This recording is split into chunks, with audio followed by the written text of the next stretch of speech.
So hello everyone and very good evening to all of you. Welcome to the series of past year paper analysis of UPSC prelims examination. So guys, in today's session we are going to discuss the polity questions from the examination UPSC pre 2020 2020 के हम जो P में polity के questions आए थे उनकी हम discussion करेंगे. And why these sessions guys are important because इससे आपको एक idea लगता है कि आपको किस तरीके के question एग्जाम में मिलते हैं और कैसे आपको उन questions को attempt करना है. तो इन सेशंस में गाइज आपको सिर्फ ये नहीं बताया जा रहा है कि आपको आप क्वेश्चन का क्या आंसर है, बट आपको ये भी समझाया जा रहा है कि किस तरीके से आप इन क्वेश्चंस को अटेम्प्ट कर सकते हो by using your smart guess and your knowledge of course. Alright, so let's begin with the session guys without any delay, and if you want to have the PDF of this session you can join the Telegram channel, the link for which is provided in the description. Okay, so let's move ahead to the very first question which was asked in UPSC pre 2020 from the topic Indian polity. Alright, question number 1 guys is the preamble to the Constitution of India is. Preamble to the Constitution of India is मतलब, और 4 option है आपके पास, और जो options है ना वो 2 चीज़ों की बात कर रहे हैं. एक नंबर 1 कि प्रियम्बल कॉन्स्टिट्यूशन का पार्ट है या नहीं, और दूसरा कि उसका कोई लीगल इफेक्ट है या नहीं. लीगल इफेक्ट का मतलब यहाँ पे क्या है? लीगल इफेक्ट का मतलब ये है कि उसके किसी भी प्रोविजन के वायलेशन के बाद आप कोर्ट जा सकते हो या नहीं. बेसिकली आप whether they are enforceable by the courts or not. ठीक है, तो 2 बातें हैं, whether it is a part or not, और दूसरी बात क्या है? Legal effect. तो अगर हम सबसे पहले बात करें पार्ट की, ठीक है, अगर मैं पार्ट की बात करूं सबसे पहले, तो जो सबसे पहला लैंडमार्क केस हुआ था जिसका नाम है बेरूबारी यूनियन का केस. ठीक है, if you remember this case, Berubari union case में सुप्रीम कोर्ट ने आउटराइटली रिजेक्ट कर दिया था कि भाई preamble is not a part of the constitution. ठीक है, बेरूबारी यूनियन में सुप्रीम कोर्ट ने साफ मना कर दिया कि भाई देखो ऐसा है, प्रियम्बल कॉन्स्टिट्यूशन का पार्ट नहीं है, वो उससे अलग है. उसके बाद आप सब जानते हैं Keshavananda Bharati which is the landmark case in the history of India. Keshavananda Bharati case में सुप्रीम कोर्ट ने बोला कि भाई देखो प्रियम्बल जो है, जिस तरीके से हर मूवी का एक ट्रेलर होता है उसी तरीके से जो प्रियम्बल है वो हमारे कॉन्स्टिट्यूशन का ट्रेलर है, and hence it is a part of the constitution. और जिस तरीके से बाकी प्रोविजंस को हमारे कॉन्स्टिट्यूशन में लाया गया था बाय द मेजॉरिटी, उसी तरीके से प्रियम्बल को भी शामिल किया गया है with in the constitution, and that is why it is an integral part of the constitution. ऐसा केशवानंद भारती केस में बोला गया. तो क्या उसके बाद स्टैंड कोई चेंज हुआ किसी और केस में? नहीं, बल्कि जो एसआर बोमई केस था, एसआर बोमई केस में सुप्रीम कोर्ट ने वंस अगेन बोला कि भाई सुप्रीम कोर्ट जो प्रियम्बल है वो हमारे कॉन्स्टिट्यूशन का पार्ट है. And again in 1995 in the LIC of India case, supreme court ने फिर से डिक्लेयर किया कि yes preamble is a part of the constitution. तो इन सभी केसेस से हमें एक बात क्लियर हो जाती है कि yes preamble is a part of the constitution.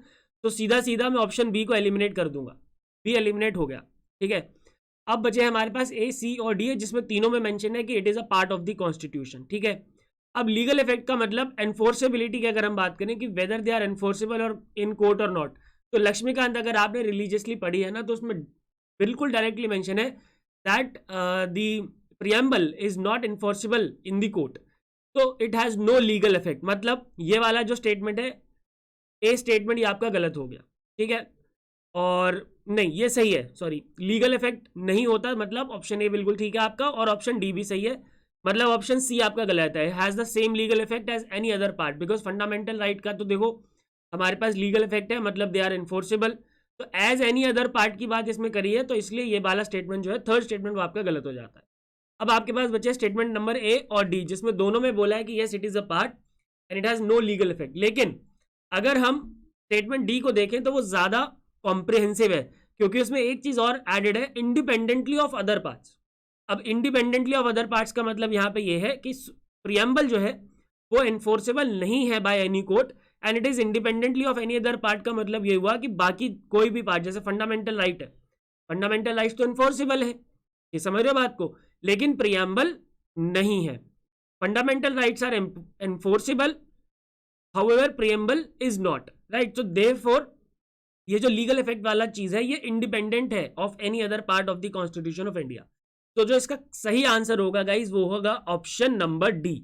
Option number D will be the correct answer to this question, because preamble is a part of the constitution but it has no legal effect independently of other parts. And जो UPSC का answer key था उसके हिसाब से भी option D ही सही जवाब है. And I will give this question, I will mark this question as easy. ये बहुत आसान क्वेश्चन था, बस थोड़ा सा आप लॉजिक लगाना अगर जानते हो, चीज़ों को आपने बेसिकली जो अंडरस्टैंड किया हुआ है, तो you could easily tackle this question. Question number 2 पे आ जाते हैं। Which one of the following categories of fundamental rights incorporates protection against untouchability as a form of discrimination? कौन सा फंडामेंटल राइट का कैटेगरी प्रोटेक्शन अगेंस्ट अनटचेबिलिटी को as a form of discrimination बताता है? Very easy question, I would say very easy question.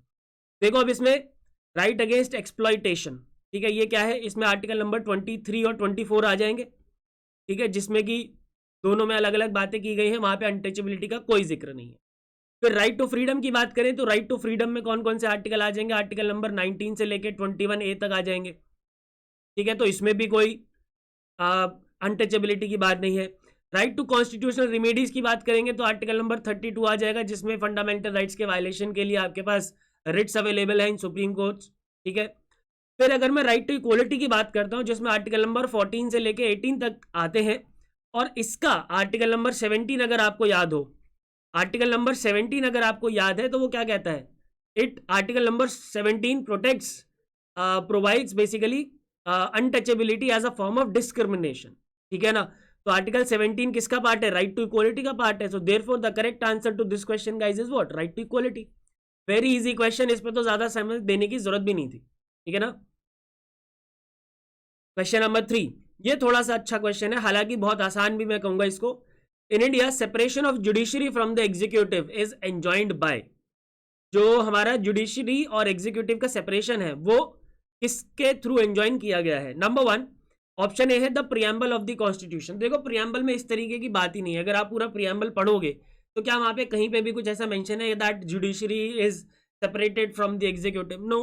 तो ये तो सीधा सीधा खत्म हो गया, ठीक है, ये तो आंसर हो ही नहीं सकता। डीपीएसपी की बात करें तो अगर आपने डीपीएसपी को रिलीजियसली अगेन पढ़ा है तो आर्टिकल नंबर 50 में ये बात मेंशन है, आर्टिकल नंबर 50 में ये बात मेंशन है दैट जो जुडिशरी है वो एग्जीक्यूटिव से अलग रहेगी, ठीक है, तो ये हमारा आंसर हो सकता है। 7 शेड्यूल पे आते हैं। 7 शेड्यूल क्या कहते हैं? 7 शेड्यूल में तो अलग अलग जो लिस्ट है वो गिवन है, जो स्टेट है और जो यूनियन है उनके बीच में जो पावर्स हैं वो डिस्ट्रीब्यूट है, और कुछ कॉन्करेंट लिस्ट है, कॉन्करेंट पावर्स भी हैं। तो 7 शेड्यूल में भी इस तरीके की कोई बात नहीं की गई। तो जो मोस्ट अप्रोप्रिएट आंसर यहाँ पे बन के आ रहा है वो क्या है? Directive principle of state policy, that's it. और मोस्ट अप्रोप्रिएट क्या, यही सही आंसर है, बाकी दो में तो कुछ भी ऐसा मिल ही नहीं रहा। और ये कन्वेंशनल प्रैक्टिस तो बात ये गलत है, क्योंकि अगर मैं कन्वेंशनल प्रैक्टिस को कंसीडर कर भी लूँ, ठीक है, लेकिन आर्टिकल नंबर 50 में डायरेक्टली मेंशन है, तो देयरफॉर मैं जो आंसर मार्क करूंगा वो मैं करूंगा ऑप्शन बी को, ठीक है, that is the directive principle of state policy, right. तो ऑप्शन बी इसका सही जवाब है, और यूपीएससी आंसर की के हिसाब से भी यही आंसर है हमारा। अब और गाइज मैं आपको एक चीज बता दूं, अगर आप इन सारी चीजों के बारे में डिटेल में पढ़ना चाहते हो तो you can search in the playlist of Indian polity. एक इंडियन पॉलिटी की प्लेलिस्ट है जिसमें बहुत डिटेल में इंडियन पॉलिटी को मैंने डिस्कस किया हुआ है। तो अगर आप अपनी इंडियन पॉलिटी को स्ट्रेंथन करना चाहते हो तो you can watch all the videos which are there in the playlist of this Indian polity, right. Question number 4 पे आ जाते हैं। Other than the fundamental rights, ठीक है, other than the fundamental rights which of the following parts of the Constitution of India reflect or reflects the principles and provisions of the Universal Declaration of Human Rights? ठीक है, universal declaration of human rights के principles को, provision को कौन सा part reflect करता है या करते हैं, राइट। तो देखो भाई ऐसा है, सिंपल सा है, इसमें एलिमिनेशन आपका बहुत यूजफुल होगा। अब देखो एलिमिनेट करना कैसे, आपको कैसे सीखना है एलिमिनेट करना, वो आपको समझ में आना चाहिए। देखो प्रियम्बल में कहीं पे भी इस तरीके की कोई चीज़ मेंशन नहीं है। हाउएवर वहाँ पे जस्टिस की बात हुई है तो वहाँ पे ऑफ कोर्स हम universal declaration of human rights को कंसीडर कर सकते हैं, बट ठीक है, कोई क्लैरिटी यहाँ पे नहीं मिलती है तो आगे बढ़ जाते हैं सेकंड पे। Directive principles of state policy की अगर मैं बात करूँ, directive principle of state policy में देखो, जब हम बात करते हैं कि free legal aid to poor की बात करते हैं हम बीपीएसपी में, कि ये स्टेट की रिस्पॉन्सिबिलिटी है कि वो फ्री लीगल एड देगा पुअर को, ठीक है। उसके बाद हम बात करते हैं एजुकेशन की बात करते हैं, उसके बाद हम बेसिक हेल्थ एमेनिटीज़ की बात करते हैं। तो आपको नहीं लगता कि ये सभी चीज़ें रिलेटेड है कहीं ना कहीं ह्यूमन राइट्स से, राइट। या फिर हम इक्वालिटी की बात करते हैं कि सभी जो स्टेटस के लोग हैं उन सभी को इक्वालिटी दी जाएगी, तो डीपीएसपी को हम कंसीडर कर सकते हैं, ठीक है। फिर तीसरा आ जाते हैं फंडामेंटल ड्यूटीज़ पे। अब यहाँ से आपको इसका आंसर मिल जाएगा बिल्कुल सीधा सीधा। अगर आपने 11 की 11 फंडामेंटल ड्यूटीज को अच्छे से पढ़ा है तो जो आर्टिकल नंबर 51A का पार्ट ई है, ई में डिग्निटी ऑफ वुमेन की बात की गई है। किसकी बात की गई है? डिग्निटी ऑफ वुमेन की बात उसमें की गई है।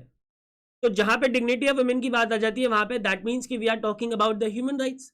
तो एक बात तो क्लियर हो जाती है कि जो थर्ड है इसका मतलब जो ऑप्शन नंबर 3 है वो तो बिल्कुल सही होने वाला है। अब आ जाओ अपने ऑप्शंस के ऊपर। देखो 3 सही होने वाला है तो ए और बी तो हमने डायरेक्टली एलिमिनेट कर दिया। अब 3 होने वाला है तो और जो सेकंड है वो भी हमने कंसीडर किया है और यहाँ पे सेकंड है नहीं तो सीधा सीधा मार्क करो, ऑप्शन डी को आंसर हो गया, बात खत्म हो गई।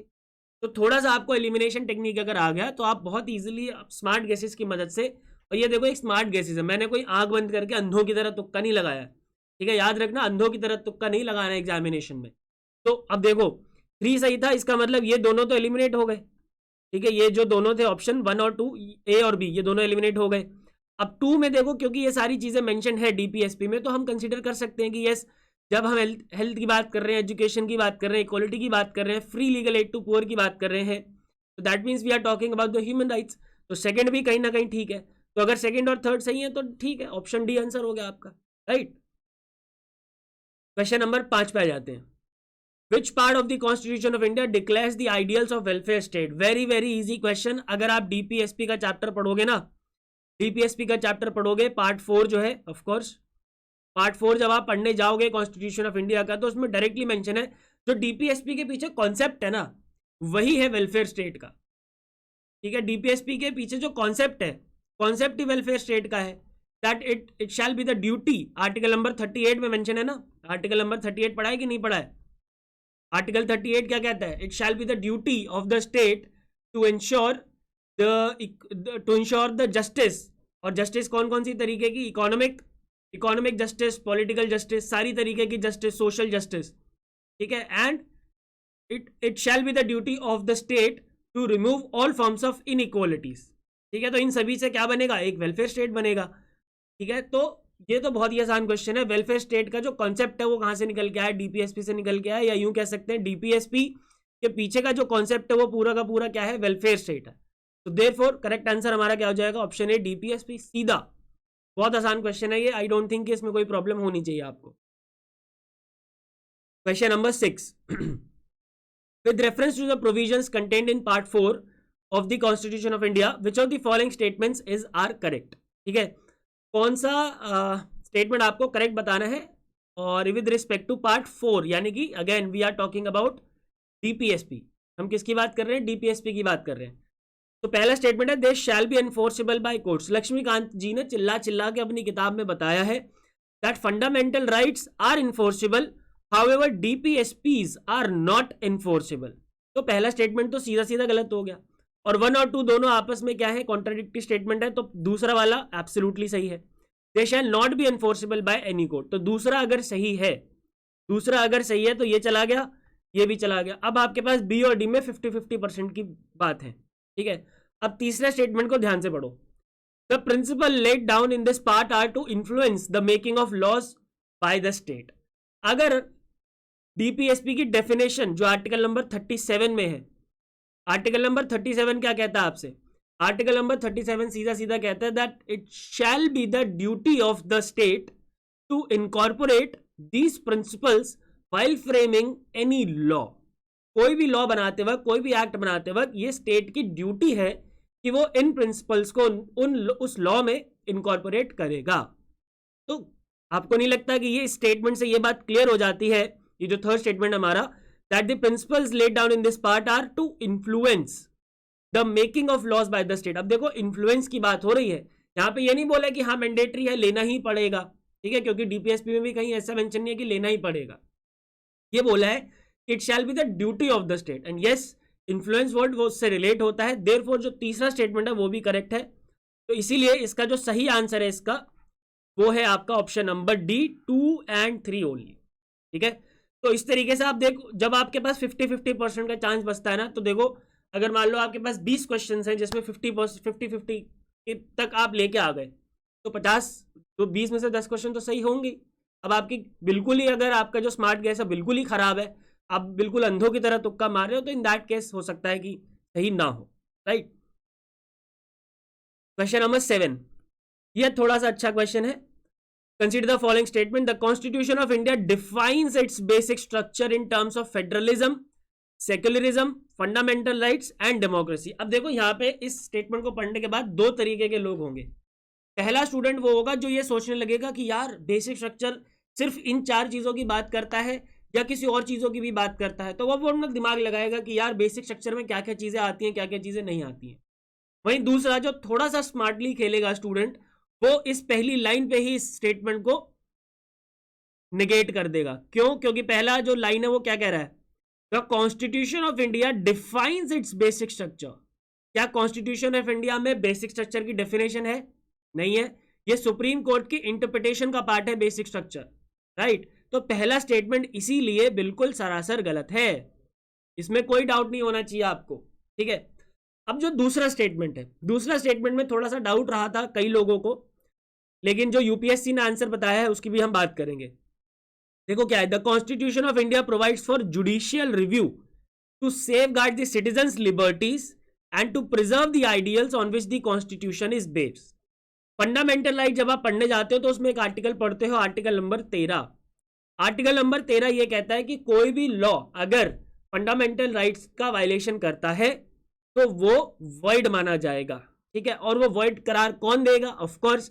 अब देखो कोई भी कानून मान लेते हैं पार्लियामेंट ने बना दिया, कोई भी एक्स कानून पार्लियामेंट ने बना दिया. अब मुझे ऐसा लगता है कि ये जो कानून है, ये जो लॉ है, ये मेरे किसी XYZ फंडामेंटल राइट का वायलेशन है. तो मैं क्या करूंगा, मैं जाऊंगा सुप्रीम कोर्ट में, ठीक है, और ये बोलूंगा कि साहब देखो अंडर आर्टिकल 13 आप हमारे कॉन्स्टिट्यूशन में मेंशन्ड है कि भाई कोई भी लॉ अगर हमारे फंडामेंटल राइट्स को वायलेट करता है तो वॉइड करार होगा, तो प्लीज इसको वॉइड करार दीजिए. फिर सुप्रीम कोर्ट चेक करेगा कि यस ये किसी ना किसी फंडामेंटल राइट का वायलेशन कर रहा है, तो उसके बाद वो जो लॉ है, वो जो एक्ट है, वो वॉइड करार दे दिया जाएगा. पर ये चीज डायरेक्टली कॉन्स्टिट्यूशन में जुडिशियल रिव्यू वर्ड मेंशन नहीं है.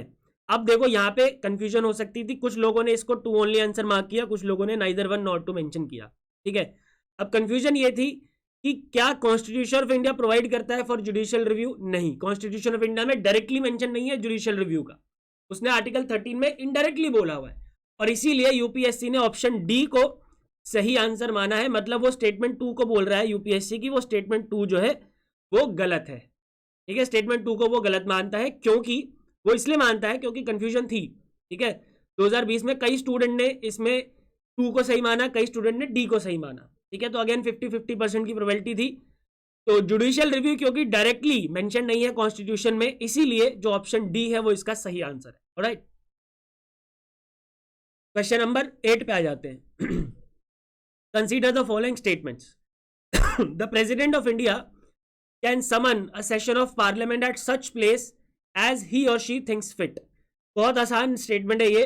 Article number 85 of the constitution of India, 85(1) अगर मैं और प्रिसाइजली बात करूं, 85(1) की अगर हम बात करें तो उसमें डायरेक्टली मेंशन है that the president of India can summon a session of parliament at such place and time where he और शी थिंक्स फिट, ठीक है.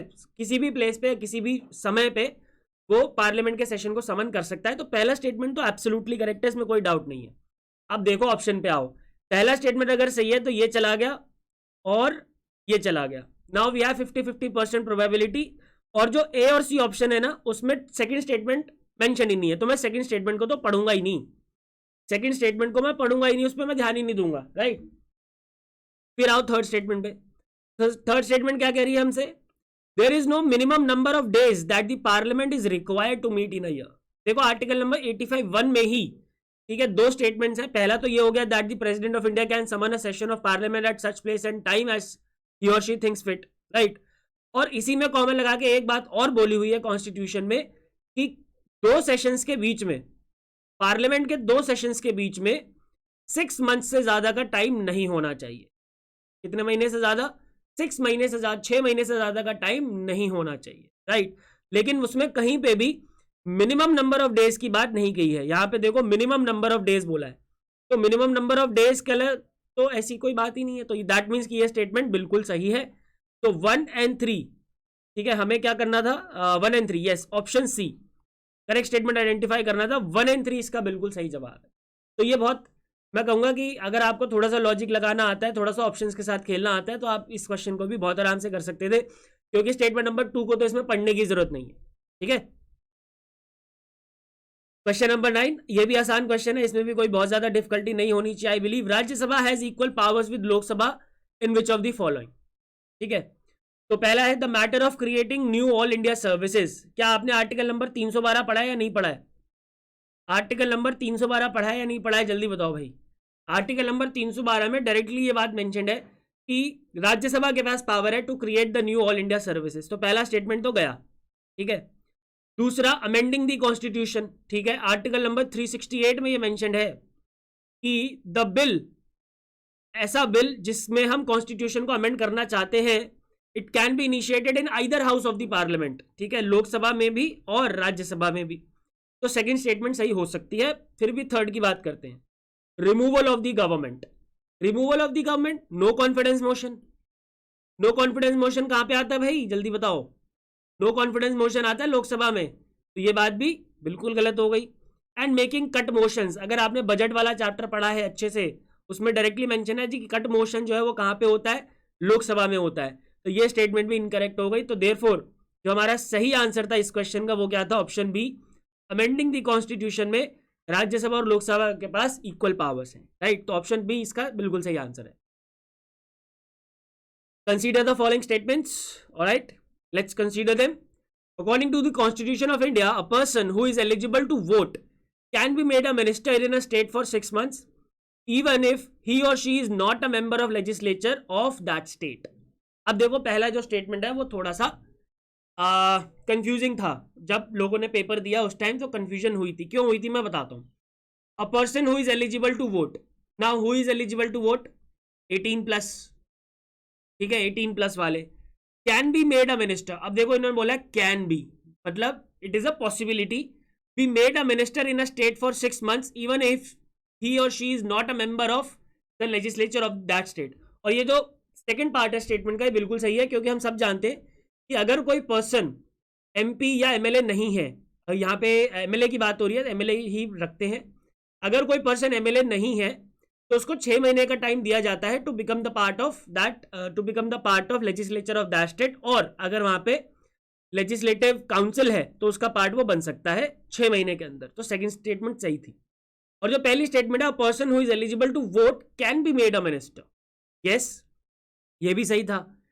तो कंफ्यूजन थी। अब जो यूपीएससी है, यूपीएससी ने बोला कि ऐसा कहीं पे भी ना according to constitution of India ये बात मेंशन्ड नहीं है, इसलिए यूपीएससी ने इस स्टेटमेंट को माना है इनकरेक्ट। ठीक है जी, तो ये भी अगेन 50-50% की प्रोबेबिलिटी थी। तो जिस स्टूडेंट ने according to constitution of India वाली बात पे फोकस किया होगा उसने इस स्टेटमेंट को गलत किया होगा, और लेकिन ज्यादातर स्टूडेंट ने इस स्टेटमेंट को सही बताया था। ठीक है ना। और most of the coaching institutes का जब आंसर किया आया था जस्ट आफ्टर द पेपर, उन्होंने भी यही बोला था कि यस, जो स्टेटमेंट नंबर 1 है वो करेक्ट है। लेकिन यूपीएससी कहता है कि नहीं, कॉन्स्टिट्यूशन ऑफ इंडिया के हिसाब से ऐसा नहीं है, इसलिए स्टेटमेंट गलत मानी जाएगी। ठीक है, अब जो स्टेटमेंट 2 है वो रिप्रेजेंटेशन ऑफ पीपल एक्ट 1951 के बारे में, जिसके लिए जनरली स्टूडेंट्स प्री में प्रिपेयर नहीं करते हैं। लेकिन जो ये स्टेटमेंट है ना, प्री में प्रिपेयर नहीं होते क्योंकि ये मेंस के सिलेबस का पार्ट है, GS2 का गवर्नेंस वाला। ठीक है, लेकिन जो स्टेटमेंट है ये बहुत ज्यादा न्यूज में रहती है। ठीक है, इसलिए मैं कहूंगा कि ये स्टेटमेंट कोई बहुत ज्यादा डीप स्टेटमेंट नहीं थी। ठीक है, क्या है statement, a person convicted of a criminal offence and sentenced to imprisonment for 5 years is permanently disqualified from contesting an election even after is release from prison. अगर आप न्यूज़पेपर पढ़ते हो, अगर आप एक अवेयर सिटीजन हो इस देश के, तो आपको पता होना चाहिए। और इसका बहुत बेस्ट एग्जाम्पल है जब लालू प्रसाद यादव को जेल हुई थी 5 साल की, उस समय ये वाला प्रोविजन बहुत ज्यादा न्यूज में रहा था। ठीक है, कि अगर 2 साल से ज्यादा की सजा हो जाती है, 2 years प्लस अगर सजा हो जाती है, तो in that case that person is permanently disqualified from contesting an election. ठीक है ना, तो that is why this statement is incorrect. ठीक है, इसमें 5 साल लिखा है, पर जो सही है आरपीए के हिसाब से वो है 2 years। Right, so second statement भी इनकरेक्ट है आपकी। तो इसलिए इस क्वेश्चन का जो सही आंसर है that is option D, neither 1 not 2। Right, question number 11, in India legal service authorities provide free legal services to which of the following type of citizens. Now ये मैं कहूंगा कि मॉडरेट टू डिफिकल्ट है, और अगर आपने इसको नहीं पढ़ा हुआ कहीं पे भी तो बहुत मुश्किल था इस क्वेश्चन को करना, क्योंकि इसके अंदर नंबर्स मेंशन है, और जब नंबर्स मेंशन हो जाते हैं तो बड़ा मुश्किल हो जाता है। हाउएवर अगर आपको एक चीज इसमें से पता है, एक चीज, और वो ये है कि 1 लाख से कम जिनकी एनुअल इनकम है उनको ही फ्री लीगल सर्विस दी जाती है भारत देश में, तो आप इस क्वेश्चन को बहुत आराम से कर सकते थे। मैं दिखाता हूं कैसे। तो पहला स्टेटमेंट क्या था, person with an annual income of less than ₹1 lakh. तो ये स्टेटमेंट बिल्कुल सही है, ये मुझे पता है, ठीक है। अगर आपको भी पता थी, पहली स्टेटमेंट अगर आपको सही पता थी तो आपके चांसेस थे कि आप इस क्वेश्चन को बहुत अच्छे से कर सकते हो। क्यों? क्योंकि अगर आपको पहला स्टेटमेंट सही पता है तो बी और सी तो ऐसे ही एलिमिनेट हो गए। अब खेल बच गया 2 और 4 में, ठीक है। खेल बच गया किसमें? 2 और 4 में बच गया। अब सेकंड स्टेटमेंट पढ़ो, transgender with an annual income of less than ₹2 lakh. पता नहीं जी, हमें नहीं पता इसका सही होगा कि नहीं होगा। और फोर्थ ये है all senior citizen, all senior citizen. तो जो हमारी स्मार्ट गेस का रूल्स हैं बहुत सारे एक्चुअली, उनके हिसाब से जो भी एक्सट्रीम स्टेटमेंट्स होती हैं जनरली वो गलत होती है, नॉट ऑलवेज, ठीक है। क्योंकि ऑफ कोर्स प्रोबेबिलिटी हम यहाँ पे सारे क्वेश्चन सारी चीजों में नहीं हो सकता, बट यस प्रोबेबिलिटी रहती है कि जो एक्सट्रीम स्टेटमेंट होगा वो गलत होगा। और ऑल सीनियर सिटीजन ये एक एक्सट्रीम स्टेटमेंट है, इसलिए इसको हम मानेंगे गलत, और जो हमारा सही आंसर होगा वो होगा ऑप्शन ए 1 और 2 ओनली। और यूपीएससी के आंसर की के हिसाब से भी यही हमारा सही जवाब है, राइट। तो इस क्वेश्चन को मैं डिफिकल्ट की कैटेगरी में डालूंगा, टफ की कैटेगरी में डालूंगा, क्योंकि अगर आपको ये बात पता थी, पहली स्टेटमेंट पता थी, तो ही आप इस क्वेश्चन को के करने के चांसेस आपके ज्यादा थे। हाउएवर कुछ कलाकार हैं जिन्होंने तब भी बिना किसी इंफॉर्मेशन के इस क्वेश्चन को सही कर दिया, ठीक है। तो ऑप्शन ए इसका गाइस बिल्कुल सही जवाब है। Question number 10, Aadhaar meta data can not be stored for more than 3 month. अब ये क्वेश्चन इसलिए आया था क्योंकि ये एग्जाम से कुछ टाइम पहले न्यूज में था, ठीक है। तो ये करंट अफेयर्स का पार्ट है, करंट अफेयर्स से पॉलिटिकल क्वेश्चन उठाया गया है, ठीक है। और सुप्रीम कोर्ट की एक जजमेंट आई थी 2018 में, ठीक है। सुप्रीम कोर्ट की एक जजमेंट आई थी 2018 में, ये क्वेश्चन उसके ऊपर बेस्ड था बेसिकली, राइट। तो Aadhaar meta data can not be stored for more than 3 month, और सुप्रीम कोर्ट की ये जो जजमेंट थी 2018 की, इसमें बोला गया था कि 6 महीने, ठीक है, कि जो डाटा है वो 6 महीने से ज्यादा के लिए स्टोर नहीं किया जा सकता। तो पहला स्टेटमेंट क्या हो गया जी? करेक्ट हो गया, सॉरी इनकरेक्ट हो गया, ठीक है। State can not enter into any contract with private corporations for sharing of Aadhaar data, इसके बारे में कोई जानकारी नहीं है, ठीक है। Aadhaar is mandatory for obtaining insurance product. अब जो यही वाला जजमेंट था 2018 का, इसमें भी सुप्रीम कोर्ट ने इंश्योरेंस प्रोडक्ट के बारे में भी बोला था कि it is not mandatory. However KYC के लिए आधार का यूज किया जा सकता है, but it is not mandatory. तो ये भी गलत हो गया। तो इसलिए इसका जो सही आंसर था, ठीक है, 1 और 3 हमने एलिमिनेट कर दिया, ये चला गया, ये चला गया और ये चला गया, ठीक है जी। तो बस ऑप्शन बी 2 और 4 सही आंसर हो गया, राइट। तो अगर आपने वो सुप्रीम कोर्ट की जजमेंट पढ़ी थी 2018 की, तो आपके लिए क्वेश्चन बहुत आसान था, नहीं तो इस क्वेश्चन को करना बहुत ज्यादा डिफिकल्ट था। And overall I will categorise this question as a tough question, ठीक है, क्योंकि ये न्यूज में से उठाया हुआ क्वेश्चन है। और इसीलिए बोला जाता है कि जब भी आप हिंदू न्यूज़पेपर पढ़ो या कोई भी न्यूज, इंडियन एक्सप्रेस पढ़ते हो या जो भी न्यूज़पेपर आप पढ़ते हो, तो जो भी न्यूज करंट अफेयर्स में आती है उसको आपको अपने स्टैटिक से रिलेट करना है, ठीक है। Next question, a constitutional government by definition. ये बहुत आसान क्वेश्चन था, इसमें ज्यादा मुश्किल नहीं होनी चाहिए थी। A constitutional government is not of course governed by the legislature, ऐसा बिल्कुल भी नहीं है। पॉपुलर गवर्नमेंट नहीं है, क्योंकि बहुत सारे जो पोजीशंस हैं are appointed by the president, like governor is appointed by the president, ठीक है। मल्टी पार्टी गवर्नमेंट नहीं है, क्योंकि अभी अगर हम आज की बात करें तो हमारे देश में जो गवर्नमेंट है वो सिंगल पार्टी गवर्नमेंट है, ठीक है। It is not compulsory that a constitutional government is a multi party government. तो तीनों ये बिल्कुल गलत है। तो जो हमारा चौथा है option D, limited government is absolutely the correct answer, because in a constitutional government the government is limited, ठीक है। और हमें हमारे पास जो पावर्स दी हुई हैं अंडर दी पावर्स बोल लो, या हमें जो फंडामेंटल राइट्स दी हैं वो दी हुई हैं अगेंस्ट द स्टेट एक्शन। अगर कोई स्टेट एक्शन होता है हमारे अगेंस्ट, किसी तरीके का कोई गलत काम किया जाता है, तो उसके लिए हमारे पास फंडामेंटल राइट्स दिए हुए हैं। मतलब जो स्टेट की इनडेफिनेट पावर्स हैं वो क्या है? लिमिटेड है, राइट। सो ऑप्शन डी इसका बिल्कुल सही आंसर है। क्वेश्चन नंबर 14 पे आ जाते हैं। In the context of India which one of the following is the characteristics appropriate for bureaucracy. ये बहुत अच्छा क्वेश्चन है। देखो ऑप्शंस पढ़ते हैं। An agency widening the scope of parliamentary democracy. अब इसमें से देखो कुछ भी निकालना बड़ा मुश्किल है पहली स्टेटमेंट में से। सेकंड स्टेटमेंट में से निकाला जा सकता है, अगर आपने थोड़ा सा डीप स्टडी, अगर आपकी पढ़ाई अच्छी है, तैयारी अच्छी है, तो सेकंड स्टेटमेंट को एलिमिनेट किया जा सकता था। कैसे, मैं बताता हूं। N agency for strengthening the structure of federalism. अब देखो एक बात बताओ मेरे को कि वो देश जो फेडरल नहीं है, ठीक है, लाइक मैं बात करूं श्रीलंका की, अगर मैं बात करूं, ठीक है, या मैं बात करूं चाइना की, मैं बात करूं, या फिर अगर हम यूके की बात करें, तो ये कंट्रीज फेडरल तो नहीं है, पर क्या यहाँ पे ब्यूरोक्रेसी नहीं है? बिल्कुल है, ठीक है ना। तो ये स्टेटमेंट गलत हो जाती है। उसके बाद N agency for facilitating political stability and economic growth. अब देखो इकोनॉमिक ग्रोथ को तो फैसिलिटेट कर सकता है ब्यूरोक्रेसी, लेकिन पॉलिटिकल स्टेबिलिटी में उसका कोई रोल नहीं है। आपको लगता है कि पॉलिटिकल स्टेबिलिटी में ब्यूरोक्रेसी का कोई रोल होगा? नहीं। तो थर्ड स्टेटमेंट भी हमने एलिमिनेट कर दी। अब बच गया ए और डी। अब देखो पार्लियामेंट्री डेमोक्रेसी है, और जो डी है वो क्या है? It is an agency for implementation of public policy. तो क्या लगता है आपको, पब्लिक पॉलिसी को इंप्लीमेंट करने ही तो आप आईएएस बनते हो, या आईपीएस बनते हो, या आईआरएस बनते हो। तो ज्यादा जो अप्रोप्रिएट था इसमें वो था ऑप्शन नंबर डी, और यूपीएससी के हिसाब से भी जो आंसर है वो ऑप्शन डी ही है, ठीक है। तो it is an agency for implementation of public policy, right. Question number 15, a parliamentary system of government is one in which. ये तो भाई बहुत ही आसान क्वेश्चन था। आर्टिकल नंबर 75 अगर आपने पढ़ा है, आर्टिकल नंबर 75 अगर आपने पढ़ा है तो बहुत ही आसान ये क्वेश्चन था। That the government is responsible to the parliament and can be removed by it, right. Option B. इसमें मैं टाइम ही नहीं लगाऊंगा, मैं तो बिल्कुल सीधा सीधा देखते दिखते जाऊंगा, ठीक है। अब देखो बाकी स्टेटमेंट भी हालांकि पढ़ लेते हैं। All political parties in the parliament are represented in the government. Of course not, ऐसा तो नहीं है। The government is elected by the people and can be removed by them. क्या गवर्नमेंट को लोग, पीपल रिमूव कर सकते हैं? नहीं, जब तक कि उसके पास मेजोरिटी है उसको कोई रिमूव नहीं कर सकता। ये भी हटा दो। और चौथा क्या है? The government is chosen by the parliament but can not B removed by it before completion of a fixed term.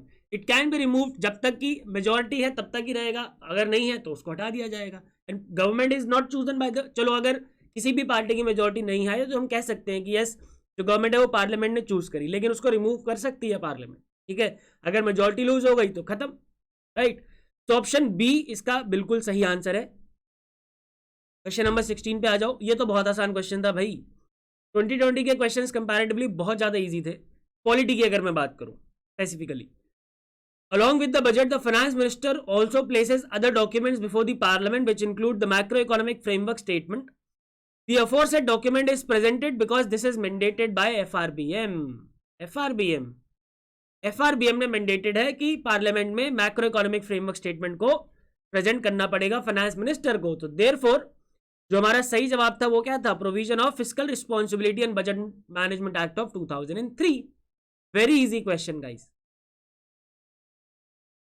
Question number 17 पे आ जाते हैं। ये अब देखो अगेन एमपी लैट्स, अगर आपको याद हो जब कोविड आया था तो उसमें सरकार ने एमपी लैट्स के अंदर की फंडिंग बंद कर दी थी, ठीक है, और इसलिए ये न्यूज में था और इसीलिए इससे क्वेश्चन आया। अब तुम ये नहीं कह सकते कि यार यूपीएससी कुछ भी पूछ लेता है, कुछ भी नहीं पूछता, वो वही पूछता है जो आसपास खबरों में है।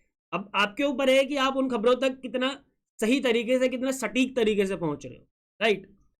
तो with reference to the funds under member of MP LADS which of the following statements are correct. तो अगर आपने एमपी लैट को डिटेल में पढ़ा था तभी आप इस क्वेश्चन को कर सकते थे, अदरवाइज बहुत मुश्किल हो जाता करना, ठीक है। हालांकि थोड़े बहुत एलिमिनेशन इसमें किए जा सकते थे बट नॉट दैट, ठीक है, क्योंकि हर क्वेश्चन में देखो एलिमिनेशन टेक्निक तो नहीं चल सकती, ये बात हम सब जानते हैं। MP LADS funds can be used to create durable assets like physical infrastructure for health और एजुकेशन एटसेट्रा। ये बिल्कुल सही स्टेटमेंट है। A specified portion of each MPs fund must benefit SC और एसटी पॉपुलेशन, ये भी सही स्टेटमेंट था। थर्ड स्टेटमेंट है हमारा MP LADS funds are sanction on yearly basis, ये सही है, and unused funds can not be carried forward. तो पहला जो पार्ट है ये सही है, are sanction on yearly basis, लेकिन जो अनयूज्ड फंड है उसको हम फॉरवर्ड कर सकते हैं, नेक्स्ट ईयर कैरी फॉरवर्ड कर सकते हैं टू द नेक्स्ट ईयर। तो थर्ड स्टेटमेंट हमारी गलत हो गई। तो अगर थर्ड स्टेटमेंट गलत हो जाती है तो ये गया और ये गया, ठीक है। तो अब या तो 1 and 2 ओनली आंसर है, या फिर अब फोर्थ स्टेटमेंट के बारे में भी पता होना चाहिए। तो एलिमिनेशन इसमें कुछ खास चली नहीं। And the district authority must inspect at least 10% of all works under implementation every year. तो अगेन बहुत ही फैक्चुअल क्वेश्चन था ये, तो इसके बारे में आपको अगर नॉलेज नहीं थी तो आप इस क्वेश्चन को नहीं कर सकते। तो इसीलिए आप लोगों से रिक्वेस्ट है कि जब भी आप न्यूज़पेपर पढ़ेंगे तो आपको जो भी चीज़ें न्यूज़ में आ रही हैं उसको डीपली एनालिसिस करना उसका बहुत ज़्यादा जरूरी है। और इसीलिए इस क्वेश्चन का जो आंसर है यूपीएससी आंसर की के हिसाब से भी और एक्चुअली भी ऑप्शन डी है 1, 2 एंड 4 ओनली, राइट। तो option D guys is the correct answer to this question. Alright, so that's it for the session and ये थे 2020 के पॉलिटी के क्वेश्चन। I hope all the questions are clear और कैसे उन क्वेश्चंस को करना था ये भी क्लियर है। I will see you in the next session. Goodbye, take care and God bless.